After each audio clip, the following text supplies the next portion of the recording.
I am told that President Obama personally approved the movement of that aircraft carrier, the USS George H.W. Bush, into the Persian Gulf, as all of the pieces are now being put in place to carry out airstrikes if the president decides to give that order. But remember, he said there will be no U.S. military action until the Iraqi government first takes steps to resolve its political crisis.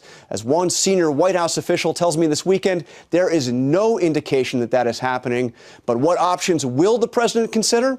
Let's bring in our expert, Steve Ganyard, former Marine fighter pilot who has actually flown combat missions over Iraq. So, Steve, tell me, what are the options that are being presented to the president right now? Well, we saw overnight that, John, that the USS Bush, the aircraft carrier, no small irony, they're being brought into the Persian Gulf. So it'll take some time to come up into the Persian Gulf. But once it gets in this relative area, it'll give the president options. He'll have 4 fighter attack squadrons on the board the aircraft carrier that could potentially provide support to any Iraqi movement back to the piloted aircraft dropping bombs. Piloted aircraft. Now, we do have unpiloted aircraft, the drones, the Predator and Reaper drones that are up in Incirlik, up in Turkey. And we have ships out at sea. So there's quite a bit of firepower in the region, but the real question is, what do we apply that firepower to? Yeah, so that's the biggest. What do you target? And, you know, this is not a traditional military operation. These are guys operating out of pickup trucks in many cases. So how do you go after an enemy like that? You have no headquarters to bomb. What do you go after? That's the difficulty, picking out targets. Who's going to do that for us? If the president doesn't allow us to put any boots on the ground, we will have surveillance assets. We'll have television cameras and drones overhead that will be able to look. But what are they looking at? They're looking at guys in trucks. Some may have black flags, but they look just like the civilian population. So there's real danger here in picking out targets. And for even with drones, usually you have somebody on the ground actually pointing out a target. You do. And so who's going to approve those targets? And what happens if we hit a school? What happens if we hit something that the Iraqis want us to hit, but may not be in the best interest of the United States? We have the Iranians on the ground now. Are we going to be picking out targets for the Iranians? Now, you saw General Allen said that we should do a hard blow against ISIS. Can you do that without ground forces? It's hard to figure out who do we make that hard blow against. Again, this is almost a Sunni insurgency. It's more of a popular uprising.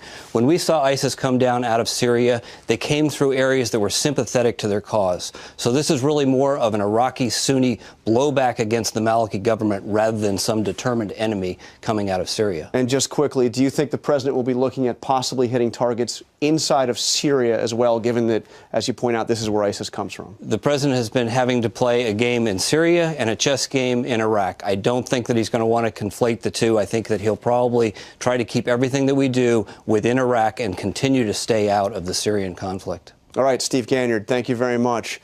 And for more on what's going on with the Iraqi army, let's check back in with Martha Raddatz in Baghdad. Martha.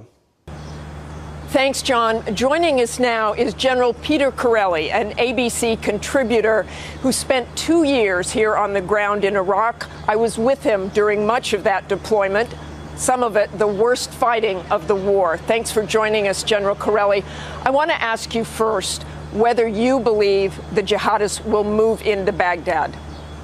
Well, Martha, I don't think they will. I think things get a lot tougher the further south you go.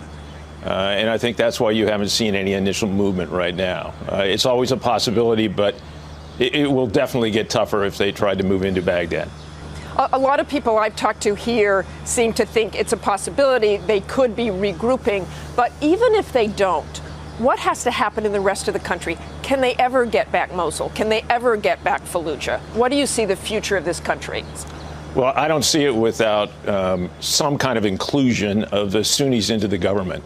I really believe that's the problem. We're seeing almost 8 years of a deliberate effort to exclude them from the government. And that's why conditions have been right for ISIS to move into the areas that they've moved into, because they've gotten the support of the Sunnis. I used to walk along Abu Nuwas. I just did it again. We just drove past Abu Nuwas Street.